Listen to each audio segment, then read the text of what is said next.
வணக்கம் நண்பர்களே, இன்னைக்கு நம்முடைய பதிவில் எதை பற்றி பார்க்க போகிறோன்னா, விநாயகர் பெருமானுக்கு உகந்த சதுர்த்தி திதி. இந்த மார்கழி மாதத்தில் அமைந்த சதுர்த்தி திதியில் நினைத்ததை நிறைவேற்றக்கூடிய விரத முறையும் இந்த நாளில் வழிபட்டால் எந்த மாதிரியான பலன்கள் நமக்கு உண்டாகணும்னு தெரிஞ்சுக்கலாங்க. நீங்கள் விநாயகர் பெருமானே மனதார வேண்டி பார்த்தீங்கன்னா ஓம் நமோ கணபதியே நமக எனும் மந்திரத்தை 3 முறை சொன்னாலே நிச்சயம் உங்களுடைய கஷ்டங்கள் தீர வழி பிறக்கும். இந்த பதிவு ரொம்ப பயனுள்ளதாக இருக்கும். மேலும் நீங்கள் புதியவராக இருந்தீங்கன்னா மறக்காமல் நம்ம சேனலை சப்ஸ்கிரைப் பண்ணிவிட்டு கூடவே இருக்க பெல் பட்டனை கிளிக் பண்ணிக்கோங்க. தனிப்பட்ட முறையில் உங்கள் ஜாதகத்தில் இருக்கக்கூடிய பிரச்சனைக்கு சரியான ஒரு பரிகாரத்தை பெற்றுக்கொள்ள நினைத்தீங்கன்னா வீடியோவில் டிஸ்கிரிப்ஷனில் ஃபோன் நம்பர் கொடுத்துருப்போம். அந்த நம்பருக்கு நீங்கள் கால் பண்ணி தெரிஞ்சுக்கலாம். வாங்க நண்பர்களே, வீடியோக்குள்ளே போகலாம். சதுர்த்தினாலே சங்கடங்களை தீர்க்கக்கூடிய தினம்னு சொல்வோம். அதிலும் இந்த வளர்பிறை சதுர்த்தி விரதம் பார்த்தீங்கன்னா ஒரு வருடம் இருந்த பலனை தரக்கூடியதாக அமைந்திருக்காங்க. அப்படி மார்கழி மாதத்தில் அமையக்கூடிய வளர்பிறை சதுர்த்தி நாளை பார்த்தீங்கன்னா புதன்கிழமை அமைந்திருக்கு. இந்த நாளில் நீங்கள் முழு முதல் கடவுள்னு சொல்லக்கூடிய விநாயகரை வளர்பிறை சதுர்த்தி திதியில் எந்த முறையில் வழிபாடு செய்யணும் என்பதை பற்றி தான் இந்த பதிவில் நம்ம முதல்ல தெரிஞ்சுக்கலாம். முழு முதல் கடவுள்னு சொல்லக்கூடிய விநாயகரை மனதில் நினைத்தாலே விக்னங்கள் சங்கடங்கள் அனைத்து தீருன்னு சொல்லுவாங்க. ஒரு மாதத்தில் ஒரு திதி 2 முறை வருது. ஒன்று வளர்பிறை, மற்றொன்று பார்த்திங்கன்னா தேய்பிறைங்க. வளர்பிறையில் சதுர்த்தி திதி வரக்கூடிய வேளையில் நீங்கள் விநாயகரை முழுமையாக மனதார நினைத்து உணவேது உண்ணாமல் விரதம் இருந்து இங்கன வழிபாடு செய்து வந்தாலே புத்திர பாக்கியம், திருமண யோகம், கல்வியில் உயர்வு, தொழில் வளர்ச்சி, குடும்பத்தில் ஒற்றுமை, கணவன் மனைவி பிரச்சனைன்னு அனைத்துமே தீருங்க. எல்லா விருப்பத்தையும் நிறைவேற்றக்கூடிய மார்கழி வளர்பிறை சதுர்த்தி தேதியில் எப்படி வழிபாடு செய்யணும்னு தெரிஞ்சுக்கோங்க. உங்களுடைய ஆசையும் கனவுகளையும் நிறைவேறக்கூடியதாக விநாயகர் பெருமான் பார்த்தீங்கன்னா நிச்சயம் அருள்பாலிப்பார். ஒவ்வொரு வளர்பிறை சதுர்த்தியில் காலையில் எழுந்து குளிச்சுட்டு முடிச்சுட்டு விநாயகருக்கு மலர்களை அலங்காரம் செய்து வணங்கிய பிறகு கோவிலுக்கு சென்று வழிபடுங்க. காலை முதல் விரதம் முடியும் வரை உணவு எடுத்துக்காதீங்க. தண்ணீர் கூட அருந்தக்கூடாது. அதே போல உடல்நிலை சரியில்லாத பட்சத்தில் விரதம் முழுமையாக கடைபிடிக்க இயலாதவங்க பாலும் பழமும் எடுத்துக்கலாம். கோவிலுக்கு சென்று விநாயகரை 11 முறை வலம் வந்து வழிபடணும். வலம் வந்த பின்னாடி எருக்கம்பூ இல்லைன்னா அருகம்புல் மாலையாக தொடுத்து விநாயகருக்கு சாட்சி தரிசனம் செய்யுங்க. தரிசனம் செய்த பின்னர் பார்த்தீங்கன்னா வழிபாடுகளை செய்து முடித்துட்டு வீட்டுக்கு வந்து விநாயகருக்கு நீங்கள் நெய்வேத்தியம் படைத்து விளக்கேற்ற வழிபடுங்க.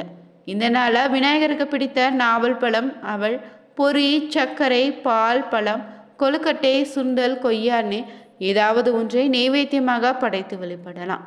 இது உங்களிடம் இருக்கக்கூடிய பொருட்கள் விநாயகருக்கு படைத்து அகவல், விநாயகர் போற்றி, விநாயகர் மந்திரன்னு சோஸ்திரங்களையும் படித்து வழிபடணும். இந்த நாளில் முழுவதுமே வேறு எந்த சிந்தனையும் இல்லாமல் விநாயகரை மனதால நிறுத்தி முழுமையான பக்தியோடு இறை சிந்தனையோடு வேண்டுதலை வச்சா நிச்சயம் நிறைவேறுங்க. பொதுவாகவே பார்த்தீங்கன்னா திதிகளில் 4வதாக அமையக்கூடியது தாங்க சதுர்த்தி. சந்திரனின் இயக்கத்தை கொண்டு நம்ம இதை கணக்கிடுவோம். இது அமாவாசை பௌர்ணமிக்கு பிறகு வரக்கூடிய திதியாக அமைந்திருக்குங்க. இந்த நாளில் விநாயகருக்குரிய நாளாகவும் இருப்பதால் இந்த நாளில் விரதம் இருந்து வழிபட்டாலே விநாயகருடைய அருள் நிச்சயம் முழுவதுமாக நமக்கு கிடைக்கும். சதுர்த்தியில் விரதம் இருந்தால் எப்படிப்பட்ட துன்பம் இருந்தாலும் நீங்கி விடணும்னு சொல்லுவாங்க. இந்த சக்தி வாய்ந்த வளர்பிறை சஷ்டி நாளில் வீட்டிலே எப்படி வழிபடலான்னு தெரிஞ்சுக்கலாம். முழு முதற் கடவுள்னு நாம் சொல்லக்கூடிய விநாயகர் பெருமானுக்குரிய விரத நாளில் சதுர்த்தி முக்கியமான ஒரு நாளுங்க. வளர்பிறை தேய்பிறைன்னு மாதத்தில் 2 சதுர்த்தி திதி வரும். இவற்றில் தேய்பிறை வரும் சதுர்த்தியை சங்கடகர சதுர்த்தின்னு சொல்லுவாங்க. இந்த நாளில் பெரும்பாலானவங்க விநாயகருக்கு விரதம் இருந்து வழிபடுவீங்க. அதே போல் கஷ்டங்கள் பிரச்சனைகள் தீர தடைகள் நீங்கன்னு நினைக்கக்கூடியவங்க தேய்பிறையில் வரக்கூடிய சங்கடகர சதுர்த்தி வழிபடலாம். அதே போல் வாழ்க்கையில் வளம் நலம் பெருகுன்னு வளர்ச்சிகள் நல்ல முன்னேற்ற வேணும்னு நினைக்கக்கூடியவங்க இந்த மார்கழி மாதத்தில் வரக்கூடிய வளர்பிறை சதுர்த்தியில் வழிபட்டிங்கன்னா சிறப்பான பலன் உண்டு. இந்த நாள் வளர்பிறை சதுர்த்தி பார்த்தீங்கன்னா மாலை 6 மணியிலிருந்து 7 மணிக்குள்ளே இந்த ஒரு வழிபாட்டை செய்யுங்க. இந்த ஆண்டு பார்த்திங்கன்னா வளர்பிறை சதுர்த்தி வருகின்ற 24ஆம் தேதி அமைந்திருக்கு. இந்த நாள் முழுவதுமே சதுர்த்தி திதி இருந்தாலும் மாலையில் தான் இந்த ஒரு வழிபாட்டை செய்தாலே போதுங்க. மாலையில் குளிச்சுட்டு சிறிது மஞ்சள் எடுத்து தண்ணீரில் கலந்து நிலைவாசலை வச்சு குங்குமம் பொட்டு வச்சு தீப தூபம் காட்டி வழிபடுங்க. பிறகு வீட்டு பூஜை அறைக்கு சென்று சிறிது மஞ்சள் தூள் எடுத்து அதோடு பார்த்தீங்கன்னா நவதானியங்களை கலந்து பிள்ளையார் போல பிடித்து வச்சிடுங்க. பிள்ளையாருக்கு முன்னாடியே சிறிய மூஷிக வாகனமும் பிடிச்சு வச்சுக்கோங்க. வீட்டில் நவதானியம் இல்லைன்னு சொல்லக்கூடிய பட்சத்தில் நீங்கள் பிள்ளையார் பிடித்து வைக்க வேண்டும்ல, அதற்கு நீங்கள் மஞ்சள் கூட பிடித்து பிள்ளையாராக வச்சுக்கலாம்.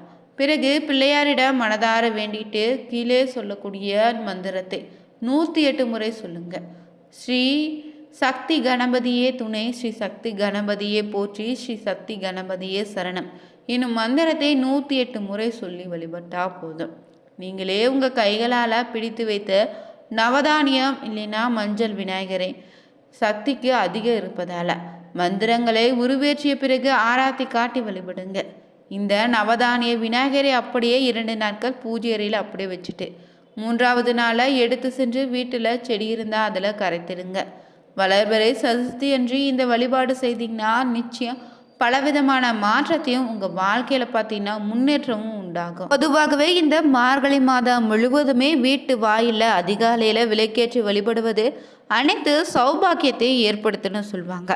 தேவர்களினுடைய அதிகாலை பொழுதாக விளங்கக்கூடிய இந்த மாதத்தில் வீட்டில் விளக்கேற்றி இறை வழிபாடு செய்வது வீட்டில் சுபிட்சத்தை ஏற்படுத்துங்க.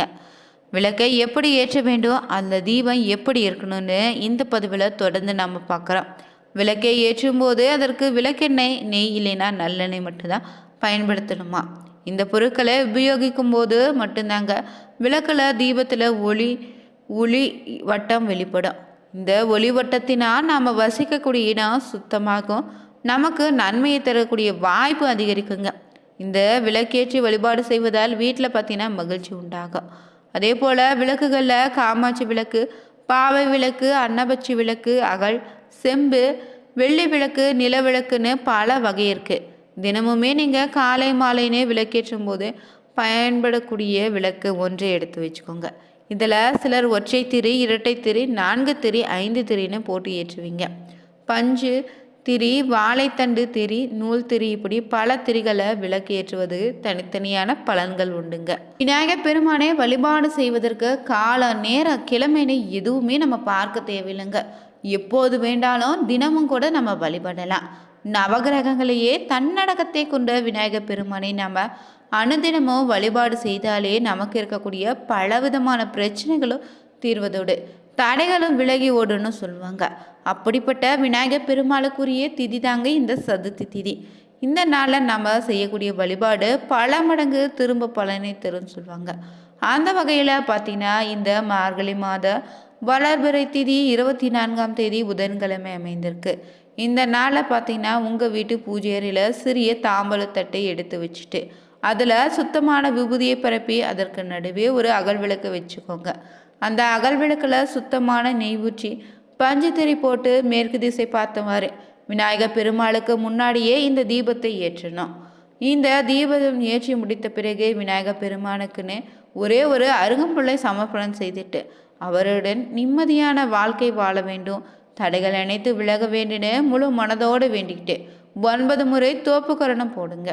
இப்படி செய்தவதன் மூலம் பார்த்தீங்கன்னா விநாயகர் பெருமாள் அருளால் உங்கள் வாழ்க்கையில் பறிக்கிட்டிங்கன்னா இருக்கக்கூடிய அனைத்து விதமான பிரச்சனைகளும் நீங்கி வாழ்க்கையில் நிச்சயம் நிம்மதி உண்டாகும். விநாயகரை தொடர்ந்து வழிபட்டு வருவது பார்த்தீங்கன்னா வாழ்க்கையில் வரக்கூடிய அனைத்து சங்கடங்களும் நீங்குங்க, சௌபாக்கியம் வாழ்க்கையில் உண்டாகும். இந்த வழிபாட்டோடு தீபம் ஏற்றி வழிபடுவதால் நம்ம வாழ்க்கையில் முன்னோர்களுடைய ஆசை நிச்சயம் நமக்கு உண்டாகும். விநாயகர் சதுர்த்தி தினத்தில் தொடர்ந்து 3 நாட்கள் தீபம் ஏற்றி வழிபட்டு பிரார்த்தனை செய்தால் நிச்சயம் விரைவில் பார்த்தீங்கன்னா அந்த வேண்டுதல் நிறைவேறுங்க. நீங்கள் விநாயகருக்கு அருகம்புல் மாலை சாற்றி வழிபட்டால் அளவில்லாத பலன் உண்டு. விநாயகருக்கு பிடித்த எருங்கம்புல் மாலை, அருகம்புல் மாலை அணிவித்து வழிபடுவது நிச்சயம் உங்கள் வேண்டுதலை விரைவில் நிறைவேற்றி தருங்க. அதே போல் இந்த நாளில் நீங்கள் சதுர்த்தி நாளில் விநாயகருக்கு சர்க்கரை பொங்கல் படைத்து அருகில் இருக்கக்கூடிய குழந்தைகளுக்கு நீங்கள் கொடுப்பதன் மூலம் பார்த்தீங்கன்னா உங்கள் வாழ்க்கையில் இருக்கக்கூடிய பிரச்சனை நீங்கி வீட்டில் குடும்ப பிரச்சனை நீங்கி வீட்டில் மகிழ்ச்சி உண்டாகும். வேண்டுதல் விரைவில் நிறைவேற வேண்டும் நினச்சிங்கன்னா விநாயகருக்கு முன்னாடி தோப்புக்கரணம் இட்டு மனதார பிரார்த்தனை செய்தால் நிச்சயம் நிறைவேறுங்க. வீடியோ பிடிச்சிருந்தா லைக் பண்ணுங்கள், ஷேர் பண்ணுங்கள், கமெண்ட் பண்ணுங்கள். மறக்காமல் நம்ம சேனலை சப்ஸ்கிரைப் பண்ணிவிட்டு ஓம் கணபதியே போற்றி எனும் மந்திரத்தை 3 முறை பதிவிடுங்க. அனைவருக்கும் நன்றி.